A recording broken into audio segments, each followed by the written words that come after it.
What's up everyone, my name is Beckett and welcome back to the channel. And we got a solo build for you guys today, and this is going to be for those heroic players. You're going to be able to go into any piece of content, be able to clear it, do it solo, max directives, it does not matter. I love using this build for my shade leveling, getting through those season passes. It works really great, very fun, aggressive build, and you don't have to sit behind cover with a turret. So let's get into this, but before we get started, if you enjoy the content, hit that subscribe, like, leave a comment. You can also find me over on Odyssey, which is a YouTube alternative if you do not want to support big tech. Alright, first off, let's get into the playstyle of the build. So we're going to be playing solo most of the time. You can take this build into heroic groups, but I built it completely around a solo experience, so you're going to be able to do any type of content and you're never really going to struggle. And there's never was a point that I really felt like I was going to die, and when I did, it was just overextending way too much. Although we can be aggressive, we can't be stupid and go out there and just get flanked very easily, and you just kind of have to pay attention to those, especially if you're playing on max directives, which I love using this build with just because I can get so much XP,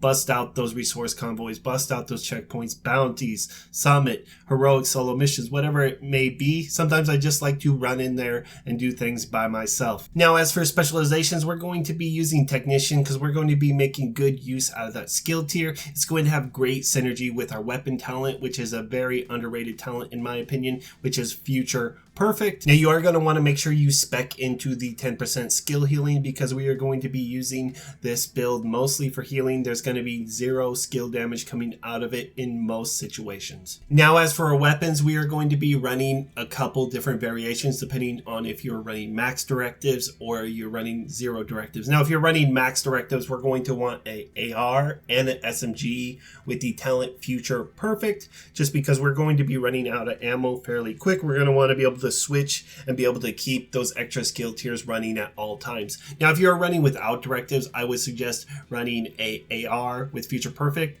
and an SMG, preferably the vector with in sync. That way, whenever we use that vector, let's say we're going in, we don't have that much pressure on us, or we have time and we can just go in, push and burst on an enemy, we're going to be able to pull out that in sync and do that 30% extra weapon damage at all times. Now, as for me, I am using the FAMAS. Make sure you have damage target out of cover as your attribute. As well, you're going to want future perfect on that. You can also go with the carbine 7. Any RPM that's above, like police M4 and above, you're going to be good to go. As for the SMGs, you can get away with the MPX. I love that weapon, very great weapon. You can also use the vector. Now, if you're having trouble keeping up these stacks on future perfect, you can go farm out a mechanical animal and it comes with future perfect, but these stacks last 19 seconds. But generally, you won't have too much trouble keeping up the 3 stacks. Sometimes they'll fall off, but usually it's fairly easy to get it back, especially in a solo scenario. Now, as for a backpack, we are going to be using the exotic, the Memento. It is just too good not to use in a solo scenario. We get our armor regen,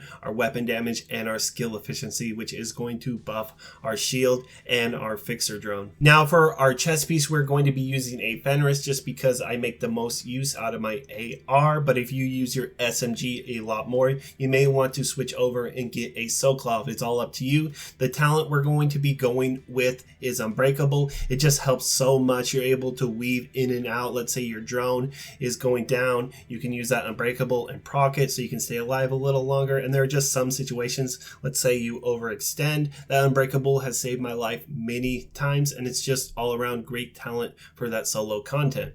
Now, as for our knee pads and our gloves, we went with the contractor gloves and the Fox Prayer knee pads. They just do the best single target damage. As well as that, we're going to want to re-roll one of those to a skill tier. Now, you can do it with another piece, but it's going to be a lot easier since one stat is already set, and it's fairly easy to get a nice pair of Fox Prayers or contractor gloves. And I believe this week the vendor is selling contractor gloves, so I would go ahead and pick up a pair of those. Now, as for our other 2 pieces, we're going to be using a Seska to get that 10% crit chance and a Grupo to get that 15% critical hit damage, just kind of the cherry on top to add that little bit of extra damage and help us hit that crit cap. Now, as for our gear mods, you're going to want to make sure you have repair skills. Try to get max rolls, but it's not essential, but you can definitely notice running this build without that extra 60% repair skills. It does feel a little squishy, and there are some situations that you get into that you can can realize you're not really going to survive without that repair skill. Now for the rest of the stats, we're just going to want to make sure we can get almost to our crit cap. I am at 54% critical hit chance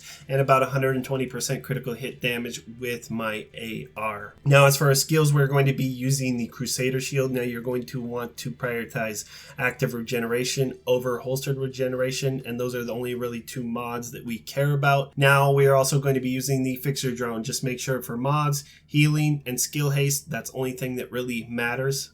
Now let's talk about the limitations of this build. Since we are using Future Perfect, we're not going to be getting the exact same bonus as we would if we ran, say, 6 skill tier. Your healing drone is not going to be the best, but it is going to be a little bit better, and it's going to keep you surviving in most of the fights, especially when the Memento buff is rolling. As soon as you hit that 30 stacks, it is a noticeable difference, and you can survive multiple big hits, but not too many, because of the fact that we're only using one extra armor core and the rest is going to be skill tier and weapon cores. You're not going to be able to survive a massive amount of damage, so you still have to be smart with your decision making. Now there are a few enemy types that this build just doesn't do well around, and that is the LMG guys. Mostly the purple and the elite ones, you have to be a little more careful with them. Honestly, just use their weak points or just kind of move around them, because just going straight on will just destroy your shield. Although you're able to nuke them down fairly easy, they can be a little bit of a hassle, and those are the enemy types I've struggled with the most. Now when it comes to the Chungas,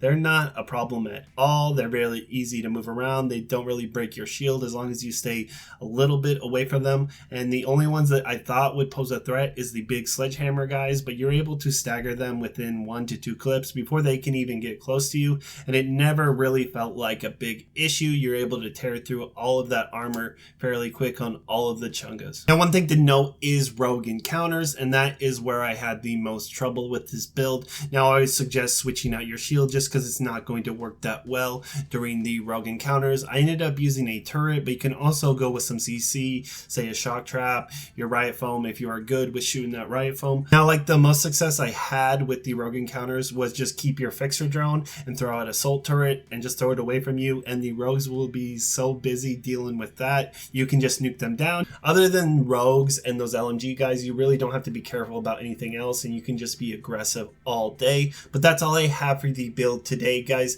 Now if you're looking for other content, I do build videos all the time, tutorials, Division 2 news, as well. I cover a few different other shooter looter games, so if you are looking for other types of content like that, go ahead and check out my channel. And as always, thanks for watching, and I will see you guys next time.